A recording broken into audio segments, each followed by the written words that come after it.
All right, welcome back. So in this lesson, we're going to stress test our tool.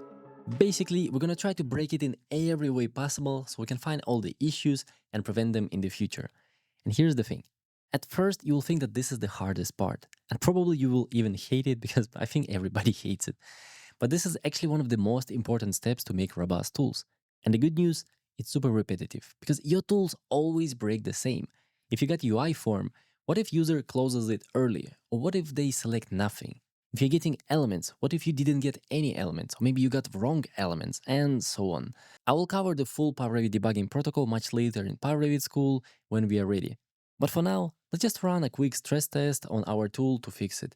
Plus, I'm gonna share a really amazing prompt where AI will do 90% for you in a really structured report. But before that, let's actually try to do it manually. It's actually gonna be quite simple. First of all, we have UI form. What happens if we cancel it? And cancel that one.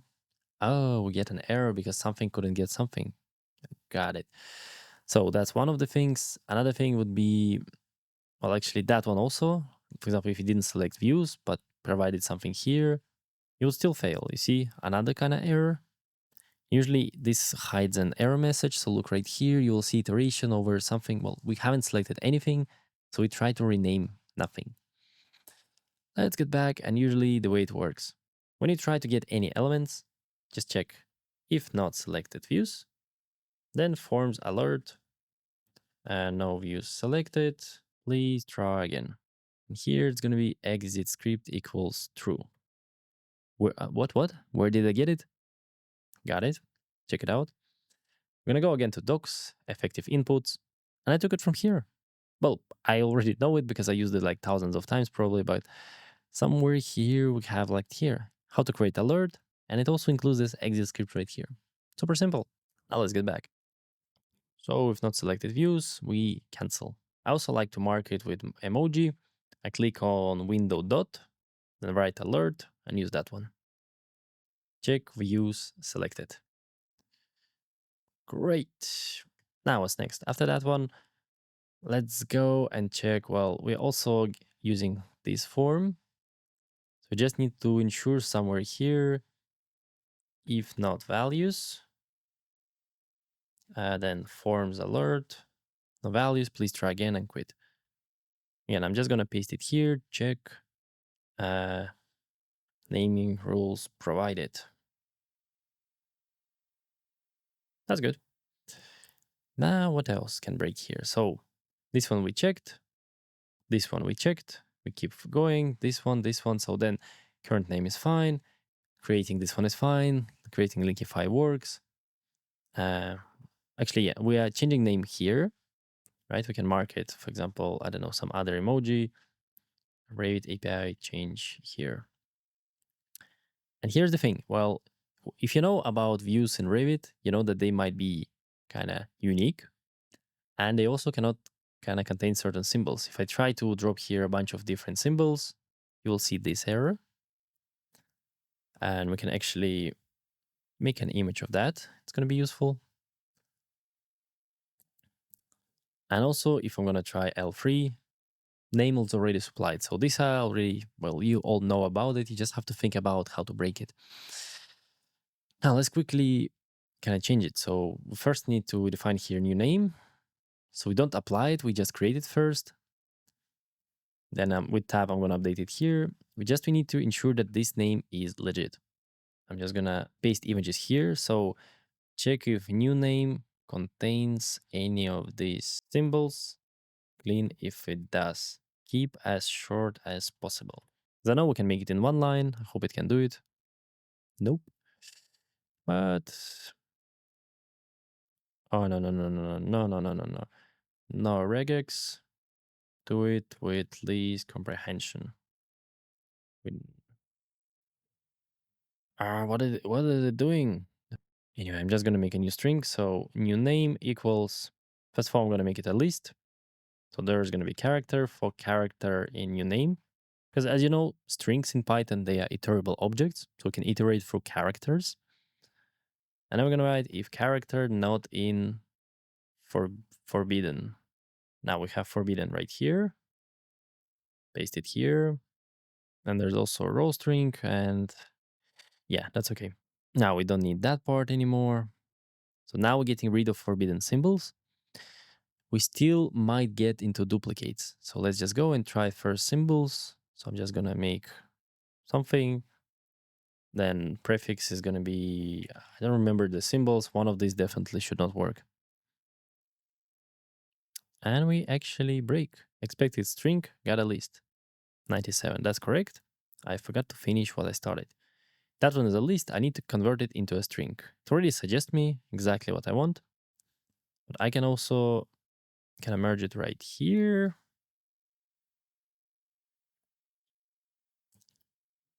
Like that. This, what it does here, we select the limiter, something in between. So if you would have something like A, B, and C, whatever you're gonna put right here, in my case, 4 of the symbols, is gonna come between all of these ones. So this is the limiter. And if it's empty, just gonna merge all of them together. Let's try again. Gonna click here, then select, I don't know. Well, we can select whatever we want. Prefix, bunch of symbols. Click on OK. Now it worked. Well, you can see it still added a bunch of symbols, but not all of them. I can guarantee that there have been some forbidden ones. Can try it again, maybe. Yeah, I'm going to take something else. Thank you. Now, again, I'm going to put a bunch of them. And I know that that one is not allowed. And I think those as well. So remember this ending as a prefix. Click on OK. And you can see there is no this ending. The special symbol is kind of gone. So we know that it cleans up the symbols. We could notify as well, but I think I'm just going to skip it already. So we'll keep going now. The view name cannot be unique. For that, I'm just going to select. I just know that it might happen. Add a check to avoid unique name errors. If new name, current name. Oh boy, what's going on? Okay, so this one is not good. It's just a bunch of gibberish. I don't know. Something is going on here. Instead, what we're going to do, we're going to open the agent and ask for some smarter model. I'm going to select that part right here, then click here on chat. See script lines. Can you add error handling here in case we get a unique view error? I'm going to choose something more kind of whatever is the most powerful. Opus going to do a much better job. I just send it. Now the agent is going to come in. And the thing about agents, they are much smarter because they usually use smarter models, but also you can train them by creating like cloud files, stuff like that. I'm not going to do it now. Let's just see. It's going to think about it. It's going to find it, read it, understand what's going on, and then it's going to make something like this. So it skips it. I say like, no, don't skip it. I'd want some symbol in the end, like star. And now I can have a conversation and make it code for us. You see, we also can... It's very important that you understand what's going on because you notice that oftentimes I reject what AI suggests. Also, sometimes it just gives gibberish. So let's see what it does. While true. Well, it uses while true, but I mean, that's fine. I would honestly, can we limit tries so we don't end up with infinite loop? So now it should change this while to for loop. I hope it's going to make like for I in range of 10 or something. Let's just go back and I'm just going to do it manually. So instead of doing it infinite, I'm just going to say for I in range 10. I'm going to try to rename it. Once we do, we break. Otherwise, we're going to keep adding symbols over and over and over. Ensure unique name. And then alert. All right. Now our tool becomes kind of bulletproof. We checked everything we could. All right, and now let's move to the most fun part and create an interactive stress test report. I'm going to provide you a prompt and also you can combine it with your code so it can analyze it and prepare a detailed HTML report of all the changes and fixes we can implement. And this will actually help us create more robust pyRevit tool. Plus, I'm going to show you how to make it super fun. So to do it, first of all, go grab the code, Ctrl A to select everything, Ctrl C to copy. Then copy your prompt and let's go to Claude. I tried different kind of ChatGPT and so on. Claude seems to be the best for HTML, so let's use that. Here's very simplified prompt, and I have a lot of versions of that one. That's just one of them. Here we just tell what to do. Here we're going to provide the code. In this case, it's attached. And in the end, it's really important. I always write, make sure that HTML interactive report is made in Mario style, maybe Star Wars, Lord of the Rings, like Minecraft, Batman. I made so many different styles, and it's just always fun to make it kind of more interactive in some kind of theme. And then it's just going to work through, and it's going to prepare your report. For example, that's how it looks, and the look will always change here and there. But what I like is I always have the same structure. And I'm going to quickly explain you. We're not going to really go through that. I want to keep it short. You can do it on your own. But it will always create kind of summary of what's going on. Then that one is a killer feature. It will list all your API members, like all classes, properties, methods from Revit API, and look for changes. Are there any changes for the versions? And if there are any, for example, element ID, it's going to describe what happened. And it's not always affecting our code. For example, in this case, it tells that element ID had a change in Revit 24, describes the change about kind of numbers it uses, but your script does neither of that. So it doesn't affect our code. It's just for us to know that, well, the class changed, but not for our code. Then the next one, there is going to be, oh, that one is really good. And right here, you can see that highlight parts of script that are prone to failure, suggest improvements. I just went for that one, and actually it caught something I did not expect. First one, it told me that in Python, when you use this replace function, you provide nothing in the find, but something in replace, it will actually place it between every character, and it's going to mess up your views like this. And now, I always thought that I tested it multiple times, but apparently I didn't. Because if I'm going to select something here, then provide nothing in find, but provide here in replace, it will actually mess up my code really bad. Look at that one. I did not know that. I used this tool for years. And that's why it's super cool to ask AI for this AI report. It can help you a lot.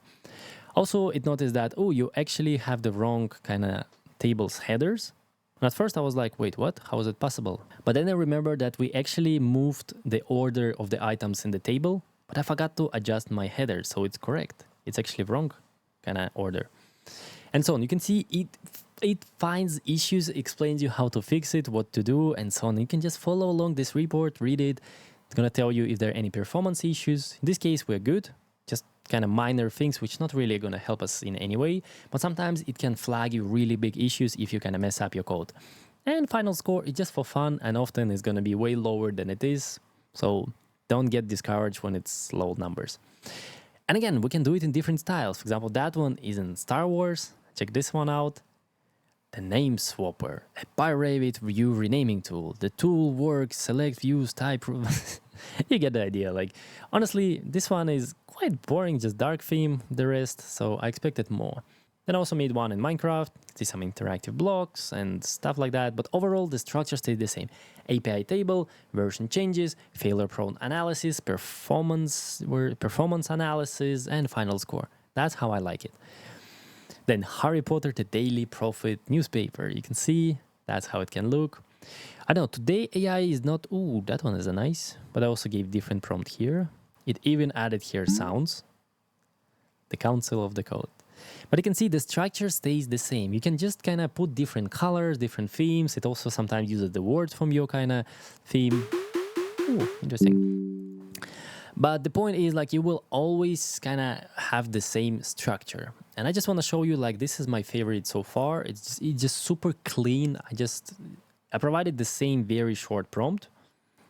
And this one is the cleanest I got. It added me sounds. It added me here filters, what changes. Here on the bottom, I had to click on the box to actually open it. Super fun. Then here, the danger zone. Like, everything is, I don't know, this styling is the best. I might just implement it later in an app where it's going to do for you in the same style. Look at that one. It's amazing. I don't know about you. I just love this report. It makes me want to read them instead of this kind of boring outputs that we usually use. Yeah, guys, we're not really going to go through this kind of report. You can do it on your own. I flagged kind of a few issues that might happen. You can fix it on your own with AI. I think that's a good exercise. And now we can just call that our tool is stress tested. It's ready for the battle. But I also want to share how we can make it even better and supercharge it with AI in the next lesson. So you definitely don't want to miss that one. See ya.